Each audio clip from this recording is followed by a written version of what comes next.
commencer déjà à échanger. On parle de le mariage de type polygamique. Est-il un havre de paix?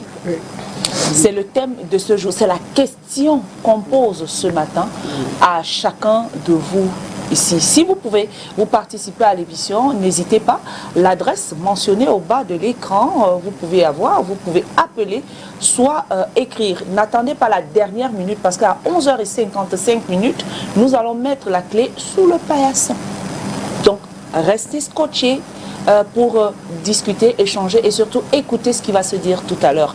Cathy, la polygamie, déjà, il faut, puisqu'on se posait la polygamie d'abord, allons sur la définition de la polygamie avant de rentrer dans notre... Nous savons tous que la polygamie, c'est le fait qu'un homme épouse officiellement plusieurs femmes. La définition est simple. Donc, quelqu'un qui est légalement marié à plusieurs femmes. Maintenant, un havre de paix, c'est quoi? Voilà. Quand on sait que quelqu'un épouse plusieurs femmes, et est-ce que c'est un havre, toutes ces femmes-là sont dans un havre de paix? Un havre de paix, c'est quoi? C'est un lieu où les gens peuvent se retrouver, se réfugier pour avoir la paix. La paix profonde. C'est le lieu où on se retrouve pour fuir les violences. Donc quand on voit la définition de la polygamie, et on voit aussi la définition du havre de paix, est-ce qu'on peut penser que la polygamie, là où on a plusieurs femmes et plusieurs enfants, est le lieu où on va se réfugier pour avoir la paix? Une paix profonde. On va se réfugier pour fuir la violence.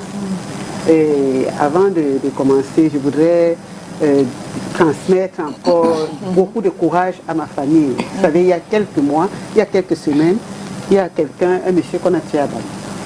C'est quelqu'un de ma famille. C'est dans la maison familiale dans laquelle mon père a grandi. Et ma grand-mère, que j'étais allé voir parce qu'on la sentait fragile, je l'ai vue et elle m'a dit, n'attends rien de moi. Parce qu'elle avait d'abord perdu un enfant, elle me dit, à peine je commence à me remettre, voilà l'autre qui est décédé. Elle m'a dit, j'ai 90 ans, je ne peux pas te garantir que je vais survivre parce que je suis déjà fragile. Malheureusement, elle est décédée aussi. Oh là. Donc, oui, c'est your grandmom. Oui, la mère de mon oncle qui est décédée, elle aussi est décédée. Donc, on a reporté l'enterrement. Les deux seront enterrés le même jour. Mère et fils. Oui, mère et fils. Sans compter que le monsieur chez qui mon oncle partait, lui aussi il est décédé. Je crois qu'on l'a enterré, il n'a pas pu tenir. On l'a enterré le week-end dernier. Jesus. Donc ceux qui font le banditisme, ils doivent savoir que quand ils font un coup, ça peut déclencher beaucoup de choses. Je voudrais dire beaucoup de courage à ma famille, à la famille Poussnissé. Je pense qu'on va traverser courageusement, surtout cette épreuve. Bon, maintenant, parlons pour entrer dans le vif du sujet. Certaines personnes vont dire que la polygamie résout beaucoup de problèmes parce que quand une femme te dérange, il faut que tu prennes une deuxième. En fait, c'est comme une forme de punition pour la femme. Oui. J'ai l'impression. Oui. Je dis ce que j'entends. Hein. C'est des choses que certainement beaucoup d'entre nous et même les téléspectateurs entendent. Donc, quand une femme commence à te dérange, il faut prendre une autre femme. Quand tu vas prendre la deuxième, tu vas la calmer. Maintenant, quand on prend la deuxième, entre les deux, il y a un problème. On te dit non, on prend une troisième, elle va mettre l'équilibre. Et c'est parti. Hein? Après, la troisième, c'est qu'elle est venue là parce que les deux autres dérangent. Et elle-même, elle voit que si ça ne donne pas, tu as aimé une quatrième. Tu te dis que bon, celle-là, c'est peut-être pour la retraite. Donc la troisième qui croyait qu'on fermait la porte et le portail après elle, se retrouve elle-même en train d'avoir une quatrième qui va la précéder. Et ça crée d'énormes problèmes. Parce que le mariage, déjà, même monogamie, là où il y a plusieurs enfants, c'est pas évident. C'est pas évident. Mais quand on ajoute plusieurs femmes avec plusieurs enfants, chacune vient avec son éducation, chacune vient avec sa mentalité, chacune vient avec ses problèmes, chacune vient avec sa jalousie. Parce que l'idéal pour nous, hommes comme femmes, c'est qu'on ait un partenaire qui est à nous, tout seul. Nous avons déjà, je crois, on va parler de cette émission, les conséquences de l'infidélité. On ne peut pas dire que dans la polygamie, il y a l'infidélité. Parce que les gens, on épouse officiellement une femme. Et les premières femmes qui partent épouser les polygames, elles savent que les autres femmes vont arriver. Peuvent arriver. Oui. Mais quand bien même elles le savent, elles se disent que bon, parfois les hommes ont dit aussi que non, on signe polygamie comme ça, il ne va jamais prendre une première femme. Mais quand quelqu'un a signé polygamie, il doit assumer.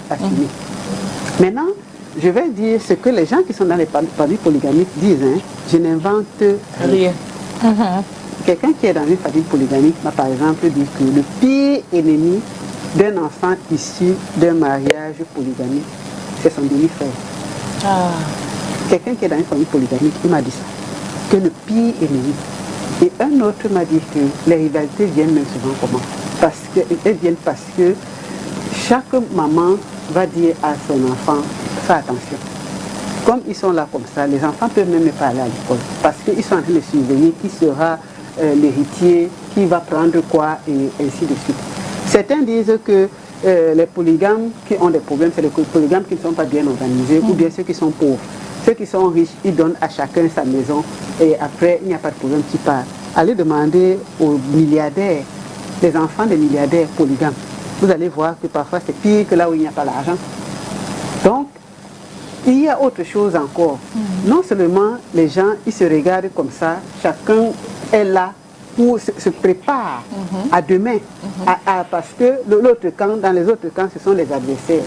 Eux-mêmes aussi, en interne, dans chaque famille, ils prônent la solidarité à outrance. Ça veut dire que rien ne doit filtrer. On ne doit pas se disputer. On ne doit pas exprimer nos sentiments négatifs parce que les autres ne doivent pas voir qu'il y a des failles. Ils ne doivent pas voir qu'il y a des problèmes. Un enfant qui sort de cette famille-là, tu as déjà tes frères et les femmes de ton père qui sont tes adversaires. Et chez toi-même, tu es obligé de tout supporter, de tout accepter parce qu'il ne faut pas que les autres qui sont tes adversaires, vos adversaires, voient qu'il y a des problèmes. Il y a un problème d'éducation. Par exemple, une autre personne qui est dans une famille polygamique m'a dit que eux, quand leur maman les disciplinait, leur demi-frère se moquait d'eux. Oh, on vous a tapé, oh, on vous a fait ça. En attendant, leur maman, pour leur montrer qu'elle n'est pas méchante, elle les laissait faire. Moralité, ceux qu'on a laissé faire, c'est eux qui ont eu des problèmes, ils n'ont pas pu terminer.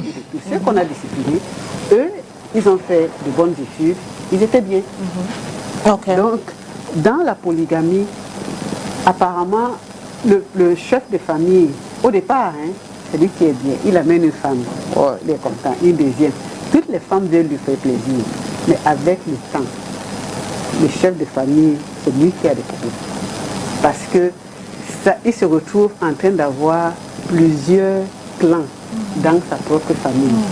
Et à un moment donné, il sait plus trop ce qu'il doit faire. Maintenant, il faut aimer les enfants. Comme un enfant ici d'une famille polygamique a dit, tu vas aimer qui et c'est qui. Tu vas donner à qui et c'est qui. Finalement, lui, il est là, il vous regarde tous à distance. Parce que s'il prend l'enfant de tel, l'autre va dire que oui, c'est les enfants de tel que tu aimes, pas les miens. Et ainsi de suite. Tout ça là, ça crée, si vous prenez ces personnes-là, même grands, qui sont issus des familles polygamiques, les problèmes de santé mentale sont énormes. Parce qu'ils vivent dans un environnement. Une autre personne m'a dit, si je te dis ce qui se passe dans ma famille, même toi-même, si ça est de la santé mentale, tu ne pourras pas tenir. Certaines choses ne sont pas bonnes à dire. Dans une autre famille polygamique, un monsieur avait eu l'idée de faire en sorte que quand les femmes, j'avais plusieurs femmes, quand les femmes commençaient à se disputer, ou bien si la femme qui ont bagarré, elle venait, il vous met devant vos enfants. Il vous dit bagarrer donc, devant tout le monde. Je ne sais pas ce qu'il imaginait ce monsieur. Et les autres enfants qui voient comment, et personne ne sait pas, hein. Si ta maman est la plus faible, toutes les autres femmes et tous les autres enfants vont voir qu'on a battu ta maman. Qu'est-ce que vous devenez au sein de la famille où il y a autant de rivalité? Une autre personne ici d'une famille polygamique me dit, moi j'ai vécu tellement de choses que je ne m'attache pas. Donc la personne a du mal à s'attacher, c'est-à-dire parce que sur le plan affectif, c'est lourd. Donc du coup, hop, elle a coupé. Je vois tout le monde superficiellement comme ça et je ne m'attache pas. Quelqu'un d'autre, lui, il ne sait plus faire la différence entre ce qui est bon et ce qui est mauvais. Il relativise tout. Voilà les choses qu'on vit dans les familles polygamiques. On vit déjà des choses dans les familles monogamiques. Mais à un moment donné, dans les familles monogamiques, quelqu'un peut se lever et dire non, je ne suis pas d'accord. Oui. Parce que nous sommes un même père et une même mère, on n'a pas de problème. Quelqu'un va exprimer ses sentiments négatifs, il peut même bagarrer, après on les rassemble et tout. Mais dans la famille polygamique, vous avalez tout. Vous avalez tout. Il faut toujours faire les plans contre l'autre et ainsi de suite. Et les jalousies, là, ça ne finit pas. Du vivant du parent, de l'homme, ces rivalités sont là. Peut-être qu'il essaie de les atténuer un peu. Mais une fois qu'il part, c'est les rivalités maintenant dont c'est ouvert. Rendez-vous au tribunal, au palais de justice. Vous allez voir les problèmes de succession. Ça ne finit pas. Tel ventre dit ceci, tel ventre dit cela, tel autre ventre dit cela. Et ça devient extrêmement compliqué. Donc, est-ce qu'on peut dire qu'avec tout ça, c'est un havre de fait, c'est à chacun de voir. Well, let's look at polygamous. It's polygamous marriage a sanctuary of tranquility or peace? Now we'll look at gender equality when it comes to polygamous marriage. This is a question I want to ask you. In what ways does polygamy affect gender dynamics and equality among spouses? And are there any mechanism in place to ensure fairness? Est-ce qu'il y a des mécanismes qui peuvent... Are there any mechanism in place to ensure fairness among spouses? Pour être les épouses... Fairness. Le français maintenant, il ne sait pas comment il veut dire. Fairness, là que je... Fairness is like balance, let me put it that way. Sur la base de quoi? What are we talking about? Polygamy now? Oui, non, je veux Is there any mechanism in place to ensure fairness? Pour mettre l'équilibre? Yes. Est-ce qu'il y a des mécanismes qui mettent l'équilibre? Yeah. Bon, maintenant, est-ce qu'on parvient à mettre l'équilibre dans un foyer polygamique? C'est compliqué, hein? Parce que quand on entend les témoignages des gens, quand on rentre dans les familles, on voit que c'est compliqué. Ceux qui ont l'argent, ils vont dire que je laisse l'immeuble si à la première femme. Je laisse ça à la deuxième femme, je laisse autre. On va se disputer parce que il y a peut-être, chacun estime qu'il y a eu peut-être une chaise de plus ou une assiette de plus chez l'autre. Chacun, pourquoi il m'a donné tel immeuble, il a donné tel à tel autre. C'est compliqué. C'est compliqué, quel que soit ce que le chef de famille va faire. Parfois, il va dire que je dors une semaine chez la première femme, je dors une semaine chez la deuxième femme. Quand il est chez toi, c'est bon. Mais quand il sort, il va dormir chez la deuxième fois, ce n'est plus bon. Parce que c'est le cœur, hein, c'est le cœur qui parle. Vous savez, même dans la Bible, pourquoi Dieu a demandé à interdire la polygamie? C'est interdit dans la Bible, même si ce n'est pas interdit dans les autres religions, c'est interdit dans la Bible à cause des choses de ce genre. Des personnes comme Abraham, il n'avait pas épousé officiellement une deuxième femme. Mais Abraham, c'était l'ami, il l'a appelé l'ami de Dieu. Abraham a fait l'enfant avec sa servante. Mais il était obligé de faire partir sa servante. Parce que ça n'allait plus. Sa femme, qui a même voulu qu'il fasse l'enfant avec leur servante là. C'est elle qui était mal à l'aise après. Regardez le sage roi Salomon. Le Salomon avait reçu la sagesse qui venait directement de Dieu et la richesse. Je ne sais pas s'il y a sur cette terre un homme qui a été riche comme Salomon. Salomon a eu 700 femmes et 300 concubines. Un des ordres. 300 femmes. 700 women and 300 concubines. Et 300 concubines. I was enjoying all of that. Une richesse. On ne peut pas, quand on commence, la Bible commence à décrire la richesse de Salomon, on ne peut même pas imaginer. Mais c'était un désordre unique. Difficile de mettre l'équilibre parce que c'est le cœur qui parle. Notre cœur ne fonctionne pas que si moi j'ai un mari, que même si on me donne n'importe quelle raison, que je le vois avec l'autre. On accepte ça. On accepte ça avec beaucoup de difficultés. On accepte ça parce que c'est la culture. On accepte ça parce qu'on nous l'a imposé. Mais même là où la culture permet ça, les gens ne se sont pas adaptés. Hein. Okay, but I'm coming from, should I say I'm coming from a polygamous home? No, my grandparents were polygamous. Like my parents to my father were polygamous. My mother's parents as also rather polygamous as well. But I think they have that was one of the most peaceful polygamous home I've ever met. Now, don't you think maybe for a polygamous home to be peaceful, there are some rules that need to be instituted maybe at the beginning? Beginning in the sense that before the man engaged, like getting married to the first woman, you may have to understand that in the nearest future you might want to. Comme une feuille de route. Yes, you want to get another woman. Or you will get another woman, like putting it already in her head, and she should be ready psychologically to accept the second wife that will be coming in. And even the second one comes in, the second one should be ready to accept the third one.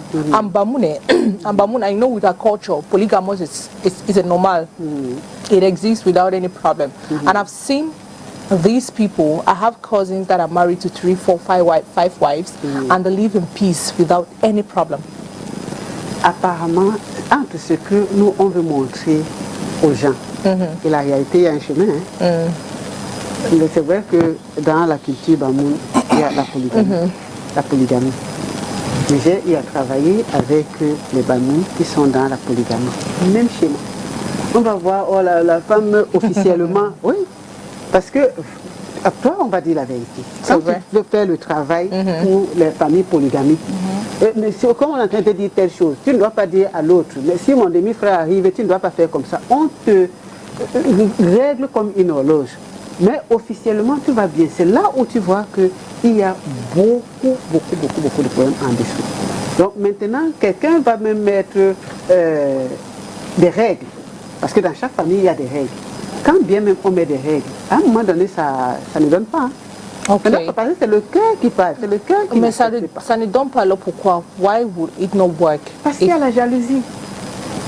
Parce qu'il y a la jalousie, parce qu'il y a les rivalités. C'est ça dans les like what can really cause that jealousy? Because I believe if you want to get married, you should be ready to do everything equally. C'est ça, non? Donc, pour nous autres qui avons été, on a connu la polygamie.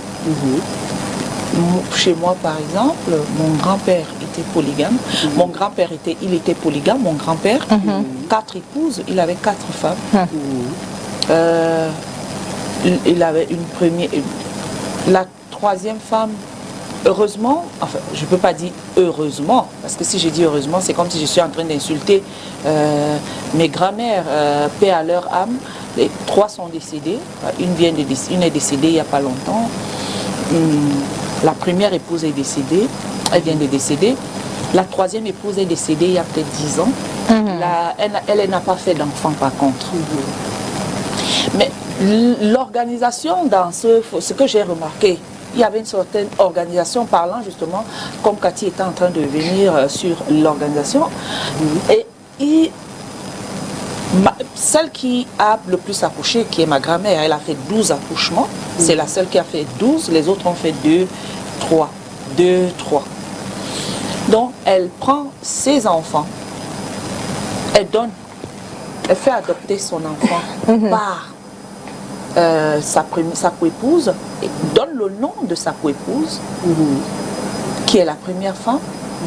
Elle prend le nom, elle donne un autre de ses enfants à celle qui n'a pas accouché, lui donne un enfant. Mais il y a une qui était alors la têtue, on va dire celle qui mettait le désordre, le trouble. Mais ça n'a pas empêché qu'il y a eu des pratiques. Ce n'était vraiment pas un havre de paix, comme on dit. Tu trouves la paix dans un foyer, Cathy.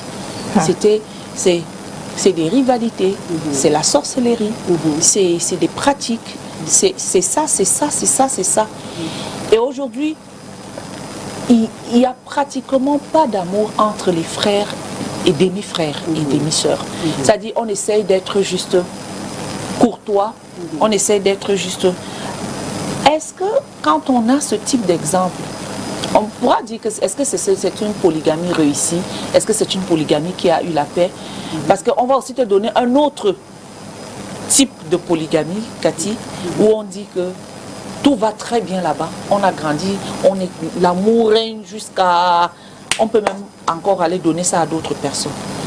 Comment comprendre ce contraste-là dans la société aujourd'hui, la société actuelle? C'est-à-dire, d'un côté, il n'y a pas havre de paix, il n'y a pas de la paix. D'un autre côté, il y a la paix. On n'est pas sûr. Il faut vivre pour savoir, pour comprendre qu'ici, il y avait la paix. Oui, c'est justement ça que je dis qu'entre ce qu'on veut montrer aux gens et la réalité, il y a un chemin. Parce que le schéma que tu présentes là, ça s'est passé dans une autre famille. Sauf que la personne qui était dans la famille, sa mère avait laissé qu'elle soit avec sa co-épouse. Elle en a voulu à sa mère pendant longtemps. Que pourquoi tu es allé lui donner à la co-épouse? Et la maman, elle a pris les enfants, les premiers enfants, pour qu'on ne lui fasse pas de reproches. Quitte à ne pas s'occuper de ses propres enfants, elle les avait mis ici. Elle a vraiment pris soin d'eux. Et ses propres enfants ont commencé à lui en vouloir que oui, au lieu de t'occuper de nous, tu as de t'occuper des enfants de ta co-épouse. Et nous, tu ne t'en es pas occupé. Ça devient compliqué parce que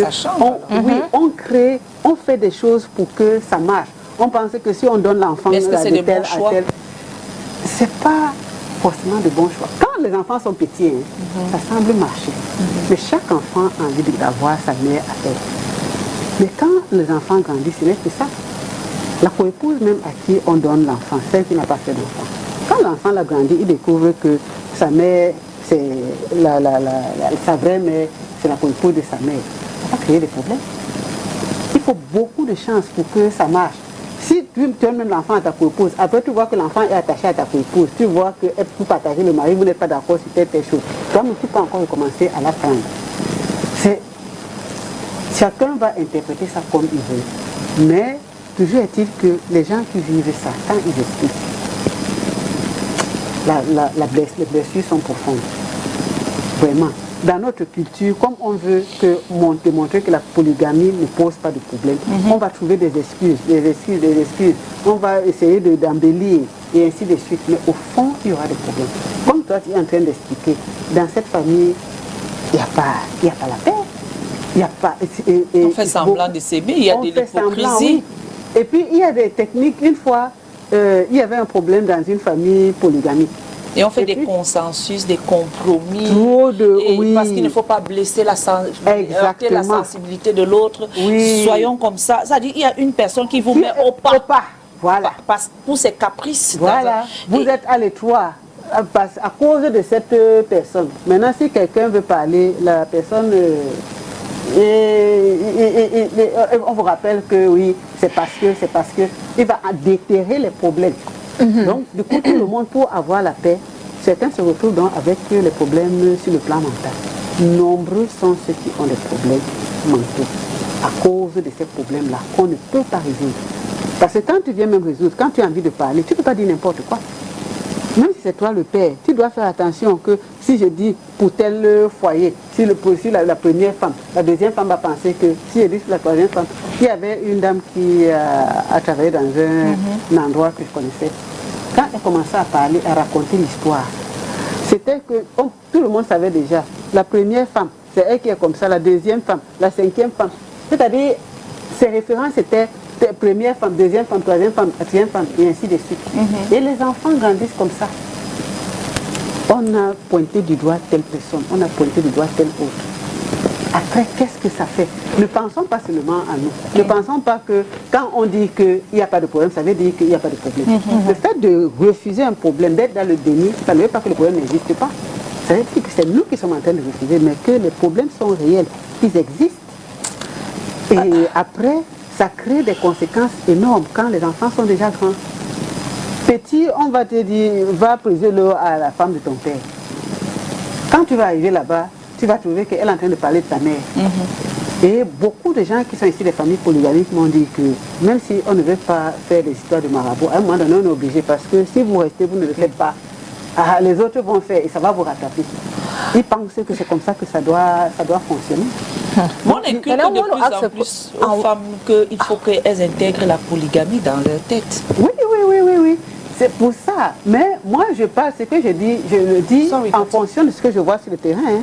En tant que spécialiste en santé mentale, je ne dis pas aux gens que chacun est libre de faire ce qu'il veut. Je n'ai pas dit à quelqu'un qu'il ne parte pas faire sa polygamie tranquillement. Peut-être que par endroit, ça marche.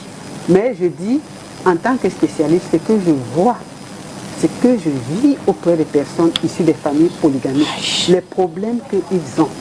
C'est ça que, ici, le plan mental, c'est ça que je dénonce ici. Ne pas dénoncer, ça fait que ça protège certainement la famille. Mais en interne, il y a beaucoup de malades. Vraiment, ne nous voilons pas les yeux, il y a beaucoup de malades. Certains veulent attirer l'attention du papa.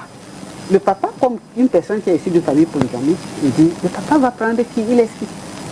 Il y a 5 ans, 5 femmes, 35 enfants. Il va commencer par qui?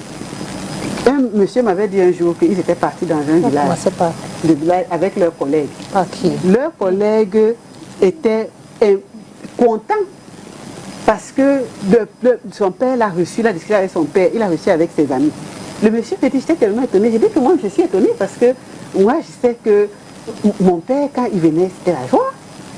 J'ai eu du mal à accepter la mort de mon père. Quand nous, on était là même, qu'on dormait, il rentrait tard. Je suis déjà là, venez me raconter votre journée. Mais le monsieur, lui, il était très content que son père l'ait reçu, que son père ait discuté avec lui. En plus, il était avec ses amis. Donc, c'est ça les réalités dans les familles polygamiques. Nous, nos parents, nos papas nous disaient que vous ne pouvez pas avoir les maris qui sont comme nous, parce qu'ils nous protégeaient, parce qu'ils discutaient avec nous, parce qu'ils nous déposaient.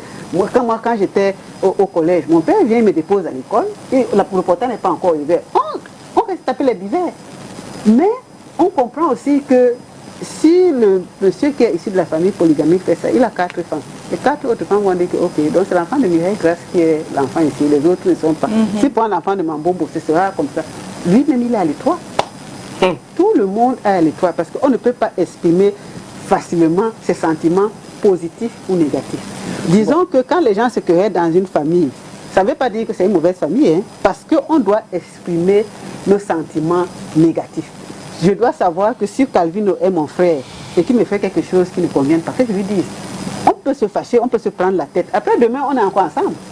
Donc, dans les familles ordinaires, c'est comme ça que ça se passe. Bon, maintenant, si c'est les disputes tout le temps, ça veut dire qu'il y a un problème. Si c'est des rancœurs, ça veut dire qu'il y a un problème. Mais en passant, je peux ne pas être content de mon frère ou de ma soeur. Je le boude et après, on redevient une famille normale.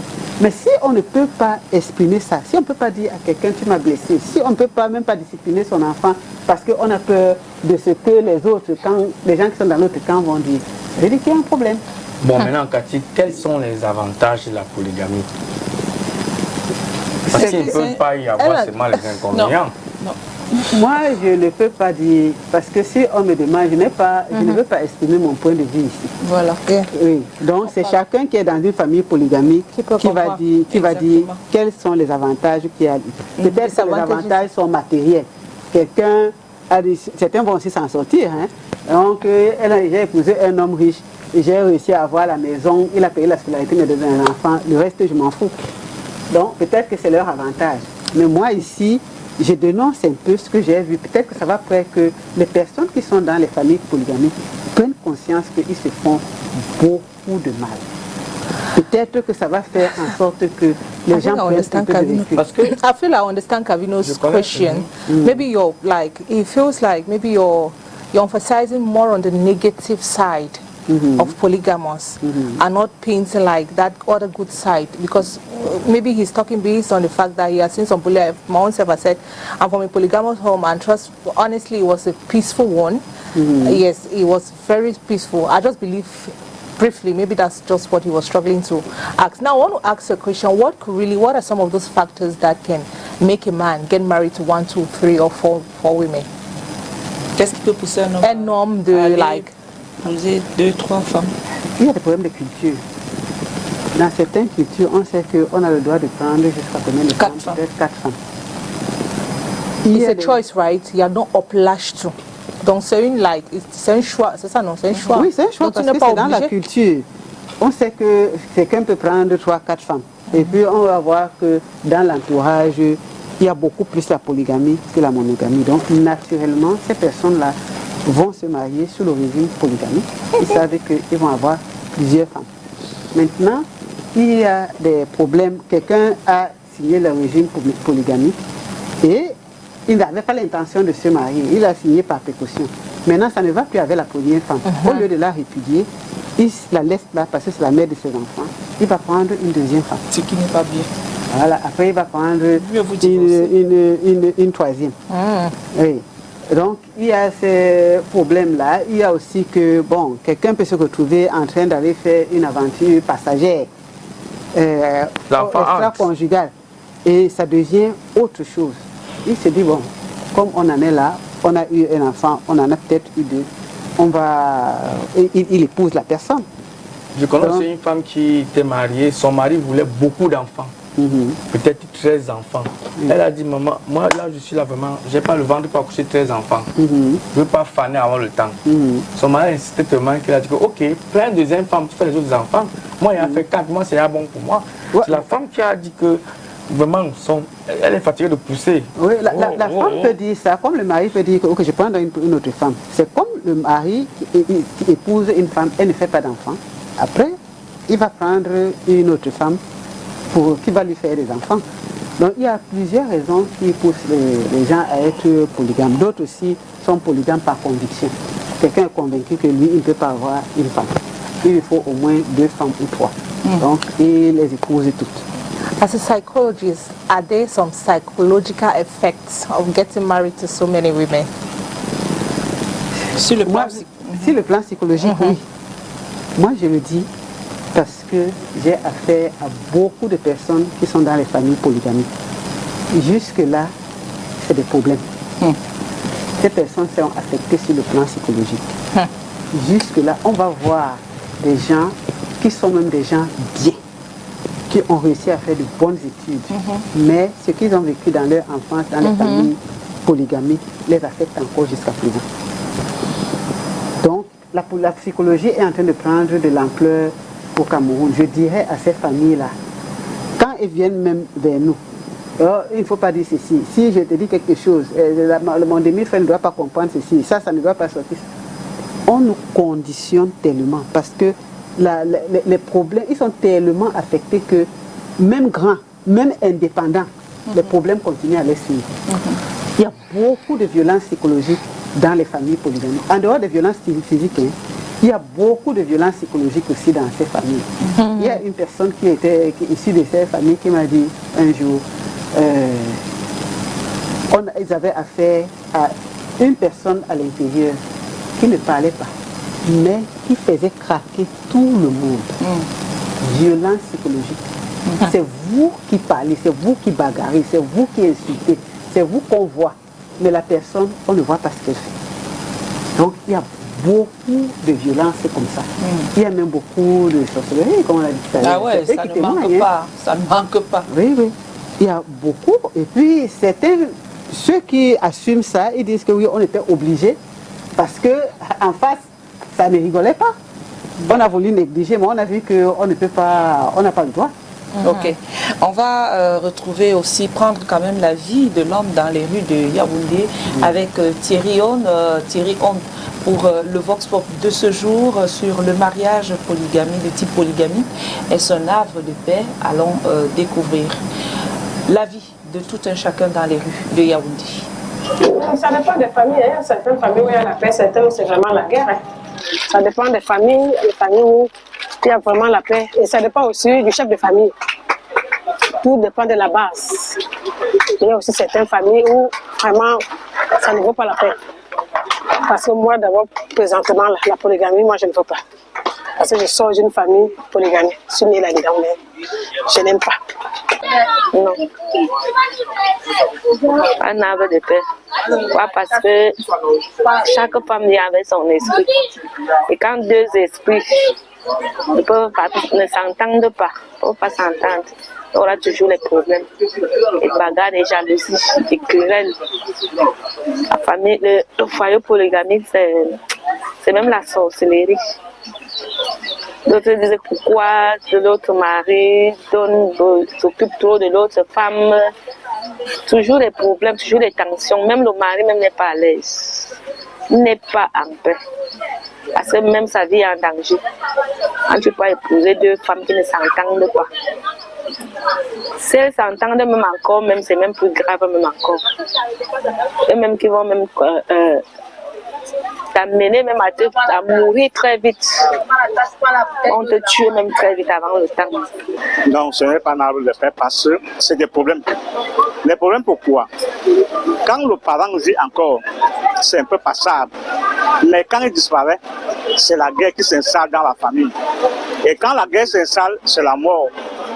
qui entre. Parce que quoi? Chaque maman tire de son côté, donne des conseils à son enfant. Vous comprenez? Donc, ce qui fait que pour moi, la polygamie n'est pas bien. Quand on entend d'abord par famille polygamique, on peut dire c'est un monsieur qui a un mari, qui a 2 à 3 femmes. Quand on dit à polygamie, ça veut dire plusieurs. Quand on dit havre de paix, c'est la paix. Si on peut appeler ça la paix, oui, on ne refuse pas, mais la paix peut être vue de 2 manières dans nos foyers polygamiques. La paix du cœur peut-être du mari, parce qu'il se dit, s'il a une femme, il ne pourra avoir pas la paix. Mais s'il a une seconde, ça veut dire s'il quitte chez une, il part chez l'autre, il va retrouver de la paix. Mais à ce que je sache, j'ai eu à rencontrer, j'ai vu des personnes, des familles polygamiques, c'est pas facilement de la paix qu'on rencontre là-bas. Bon, des femmes peuvent se rallier ensemble pour faire la guerre à leur mari, et les femmes peuvent également faire la guerre entre elles. Mais dire que havre de paix, je ne peux pas nécessairement dire que oui ou non. Mais c'est un équilibre. Aujourd'hui, on peut dire qu'il y a de la paix, mais demain, il n'y a pas de paix. Mais en conclusion, la famille polygamique, c'est très difficile qu'on trouve que c'est un havre de paix. C'est vraiment très difficile. Actuellement, quand on parle de polygamie, vous voyez, les parents peuvent être bien vus, les parents peuvent être ensemble, ils évoluent ensemble, ils s'entendent, ils se comprennent. Mais imaginez la suite quand il y a beaucoup d'enfants, plusieurs enfants, 2, 3, 4, issus d'un foyer polygamique. Il y a d'autres qui peuvent être en symbiose et d'autres pas. Ça crée donc ces divergences et ça crée de la haine entre les enfants. Dans le cadre familial, c'est d'une part un lieu de litige qui oppose généralement les coépouses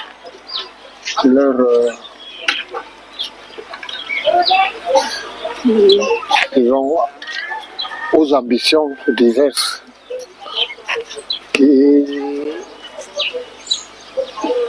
je vais dire comment, à certaines ambitions des femmes. Bon, à mon avis, parce que moi je suis d'abord d'une famille issue d'un régime polygamique. Les résultats actuels démontrent que généralement ce genre de régime n'apporte pas de paix. Et de l'autre côté, on voit que la paix, c'est aussi le bien-être de la famille. Nos parents ont voulu avoir beaucoup de femmes pour des biens économiques à main d'œuvre gratuite, ce qui donnait leur prospérité, qui faisait leur prospérité. Et aujourd'hui, c'est une source de division, une source de litige.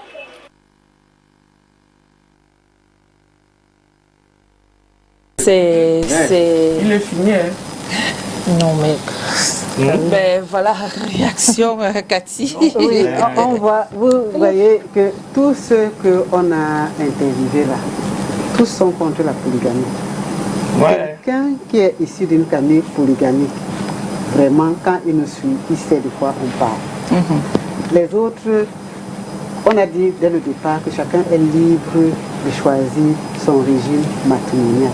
Ceux qui pensent qu'ils peuvent être polygames, ils sont libres. Ce n'est pas nous qui allons dire aux gens ce qu'ils doivent faire. Mais on dit les conséquences en général de la polygamie. Tout à l'heure, là, je disais que même Dieu a interdit la polygamie. On a vu ce que ça a fait avec Abraham. On a vu ce que la polygamie a fait avec d'autres fidèles serviteurs de Dieu. Jacob, par exemple, qui était un fidèle serviteur de Dieu, par la force des choses, il a fini par avoir plusieurs femmes. Anne qui n'accouchait pas, puis après. Et après, ça a créé des problèmes.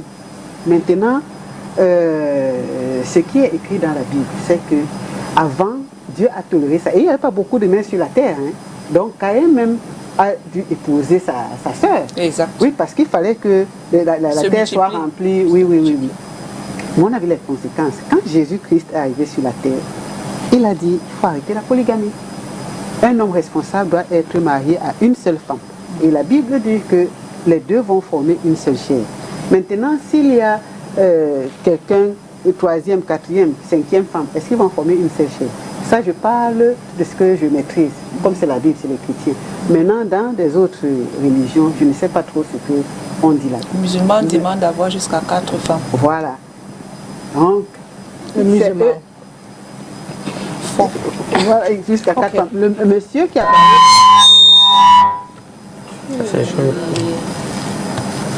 Allô? Le monsieur? Bonjour. Oh, d'accord. Bonjour monsieur, baissez le volume de votre téléviseur s'il vous plaît. On vous appelle comment? Vous appelez d'où? D'accord. Baissez le volume totalement de votre téléviseur. Maintenant, vous nous écoutez. Vous, comment on vous appelle et vous nous appelez d'où? Bonjour, on vous appelle comment? Vous appelez d'où? Je m'appelle Abba, j'appelle depuis Yagua, Mayo Danaï. Oh, vraiment beaucoup de courage à vous là-bas après la catastrophe qu'il y a eu de ce côté. Oh, merci, vraiment. Ok, nous vous écoutons.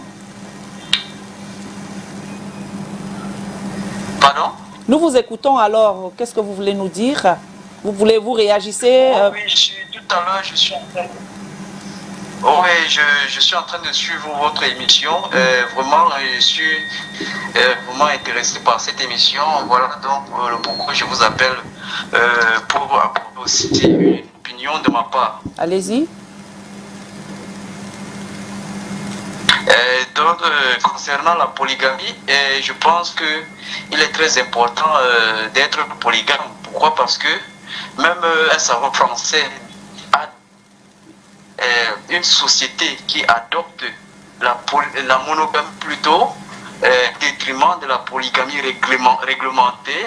Cette société aura 3 conséquences graves.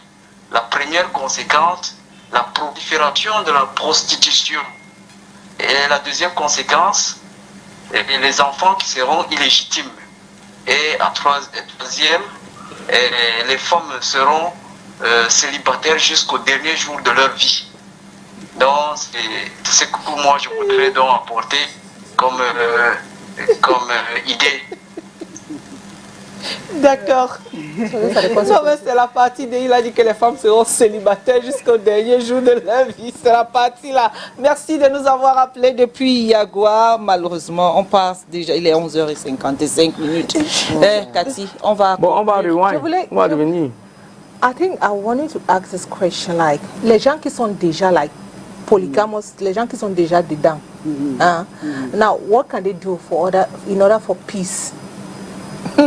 Qu'est-ce qu'ils doivent faire pour que la paix, for them to live in peace? Je pense qu'il y a beaucoup de questions qui sont soulevées. Si on peut faire la suite de cette émission lundi prochain, c'est mieux. Je crois que ce sera mieux. On va revenir. Là, on va revenir dessus et on va aborder tous ces aspects-là.